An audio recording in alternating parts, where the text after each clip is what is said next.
No dia 25 de outubro de 2022, James Gunn foi nomeado co-presidente executivo da DC Studios, ao lado do Peter Safran. Ele assumiu o cargo como um dos chefes do estúdio responsável por adaptações dos quadrinhos da editora, uma decisão que pode parecer animadora, mas que abriu uma caixa de Pandora. Vários anúncios e revelações foram feitas, algumas bastante animadoras, outras nem tanto. A saída de atores que por tanto tempo esperamos a sua volta, e quando conseguimos, não durou muito. Um ator que alguns consideraram como a salvação para o universo da DC e que ele era o único que ouvia os fãs, mas não passava de alguém com um ego enorme ao ponto de se colocar acima do seu personagem. Depois da entrada do James Gunn, muitos debates começaram, mas uma grande certeza se estabeleceu. O maior inimigo da DC Comics é o seu público. What do you want to watch? We could watch Harley Quinn. No! Have you seen the show? Oh, God, no! Eles se recusam a aceitar decisões que são tão simples de entender o motivo para terem sido tomadas, e deixou de ser uma questão sobre gostar ou não da decisão, mas aceitar o fato que era necessária, porque se for depender dos fãs, acho que a gente não teria um único filme da DC no cinema. Aqueles que são os primeiros a abrir a boca para reclamar que o ator deles foi trocado, são os mesmos que nem sequer foram ver o filme e deixaram ele ter uma péssima bilheteria. Então o maior culpado dessa fase atual da DC e algumas decisões que estão sendo tomadas não são do James Gunn, mas sim dos fãs. Bom, acho que já ficou meio claro que eu vou defender o James Gunn nesse vídeo, né? Pois é, não são as decisões que a gente queria, mas são as que a gente precisava. Entre elas está a saída do Henry Cavill do papel do Superman. Eu fiquei muito triste pelo ator. Mas ainda bem que a DC tomou essa decisão, porque é a decisão certa. Renovar esse universo da DC é a melhor escolha no momento. Imagina você ser chamado para escrever a sua história num papel cheio de rabiscos, histórias já contadas, personagens distorcidos. Não é óbvio que você vai querer recomeçar? Querer uma folha em branco para poder contar a sua história é algo errado? Eu entendo quem ficou decepcionado, mas a DC tá passando por uma reestruturação, literalmente um reboot. Então é normal que troquem atores e etc. Eu gosto do Henry Cavill, mas eu confio ainda mais no James Gunn. E eu sei que se ele tomou essa decisão, é por um bem maior do próprio DCU. Infelizmente ou felizmente, a DC precisa de uma cara nova. E esses atores representam a era do Snyder, uma era ruim, sombria e muito difícil no cinema. Logo, mudar eles para dar uma nova identidade à DC é normal, sabe? Parece que as pessoas não entendem ou se recusam a entender e fazem papel de idiotas, como nesse post.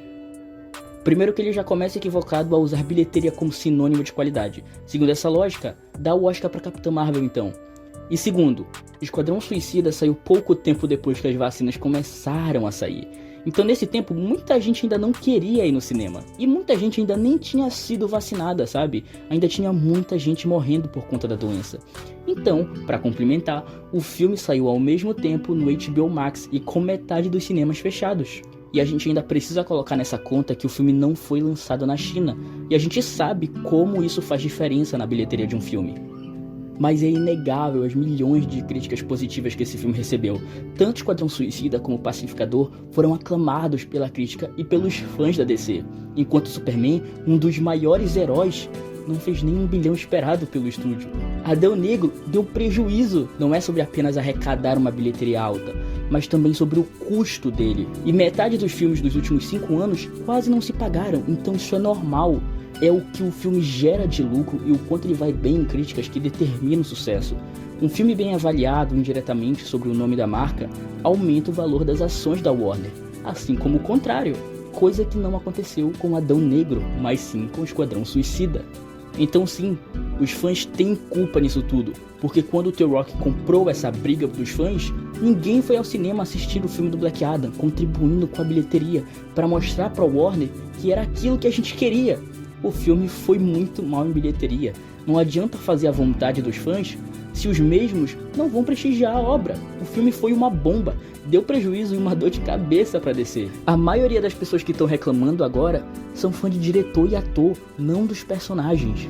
Se o Cavill fosse um Superman do nível do Christopher Reeve, eu até entenderia, mas é literalmente uma das piores adaptações já feitas do Superman. Eu falo isso tranquilamente, é sim uma das piores adaptações já feitas desse personagem, sabe? Isso não é apego ao personagem do ator, mas sim ao ator, sabe? Eu acho que é muito cedo para fazer qualquer especulação. seja de cunho negativo ou positivo, mas uma coisa é certeza, é tolice ficar nessa babaquice de só ator X pode interpretar tal personagem. Essa mitificação e adoração exacerbada de atores é ridícula. O próximo Super-Homem pode ser melhor, pior ou tão bom quanto o seu predecessor.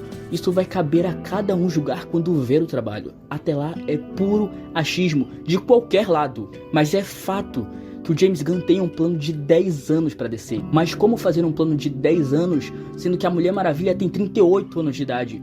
Basta ser realista, meu caro gado de ator. Batman, Mulher Maravilha, Super-Homem são o pilar do universo DC. Eles precisam ser revitalizados. Isso se você quiser ter de fato um plano de 10 anos com ele. No resto, é puro achismo bovino. Ah, Fernando, mas eu concordo com você, só que eu acho que foi errado eles terminarem sem dar um final para esses personagens. Tudo bem, eu entendo isso, concordo inclusive, mas vocês também têm que entender que ninguém ainda ia querer dar dinheiro para esse universo. Os acionistas não iam dar mais dinheiro para esse universo da DC. Muitos filmes ruins seguidos um do outro e que deram baixíssima bilheteria, a maioria não se pagou ou deu prejuízo. Como que alguém vai colocar dinheiro para mais filme? Ah, mas tinha que ter o Crise nas Infinitas Terras. Cara, quem ia assistir Crise nas Infinitas Terras? Um monte de personagem ruim, mal desenvolvido. Ninguém ia querer ver aquilo. Não foram ver nem a cena pós-créditos que o Superman aparece. Pensando bem, eles até deram uma oportunidade para esse filme do Adão Negro, se ele fosse bem nas bilheterias, mas não foi. Tanto que um site de notícias dos Estados Unidos postou: o Henry Cavill foi apenas um peão numa tentativa fracassada do The Rock de controlar um pedaço da DC. Então todo aquele papinho de eu tô do lado dos fãs era só um desespero de tentar uma última cartada pra fazer esse filme estourar, sabe? E não é de hoje isso. Foi a mesma coisa quando ele entrou na franquia dos Velozes e Furiosos, então o histórico dele contribui bastante pra gente acreditar nessa notícia.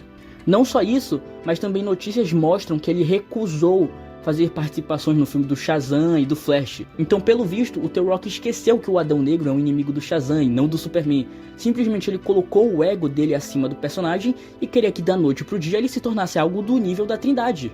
E eu adorei um tweet que eu vi sobre tudo isso, que como assim o The Rock vai fazer só uma participação? No mínimo ele tem que estar no pôster do filme pra ele aparecer.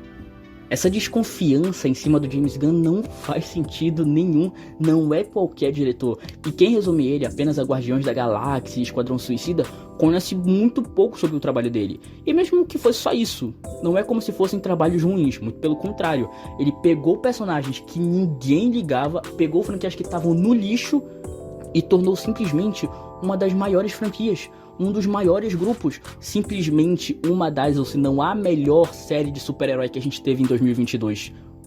O cara dirigiu Slither, Madrugada dos Mortos, Seres Rastejantes e trabalhou em Vingadores Guerra Infinita e Ultimato, então é uma visão muito limitada pensar que ele só sabe fazer filmes de comédia. Ele já falou que vai usar como base para o seu universo as animações Justiça Jovem e Liga da Justiça Sem Limites. Ele é um fã de carteirinha dos quadrinhos, o que mostra que tá em boas mãos, sabe? Você não concorda com esse reboot? Beleza, eu entendo, mas ser burro o suficiente pra não entender que o universo do Snyder tava bagunçado, confuso, com todos aqueles cancelamentos, atores demitidos, briga, confusão, sabe? Se alguém defende a DC desse jeito, cara, só pode ser masoquista dentro agora. Mas a DC, ao meu ver, necessita dessa reformulação. Eu tô apostando as fichas que daqui pra frente as coisas vão entrar no eixo, sabe? Esse universo da DC vinha sendo criticado desde o Homem de Aço. Os filmes do DCU não tinham um minuto de paz. Era a crítica da mídia, era a crítica dos fãs, era a crítica pra todo lado, sabe? E quando um desejo realmente foi realizado, como o retorno do Henry Cavill, pouquíssimas pessoas foram ao cinema pra apoiar. Querendo ou não, a gente tem que admitir que fracassou. Não foi só por causa das interferências do estúdio, mas também a falta de apoio do seu próprio público. E agora, quem não apoiou no início, tá chorando o fim de um universo que foi extremamente maltratado de todos os lados. Então, eu vou aguardar ansioso pelos anúncios que vão ser feitos agora em janeiro, enquanto eu torço por uma nova era na DC. Uma era de esperança, uma era de boas histórias, uma era de ouro.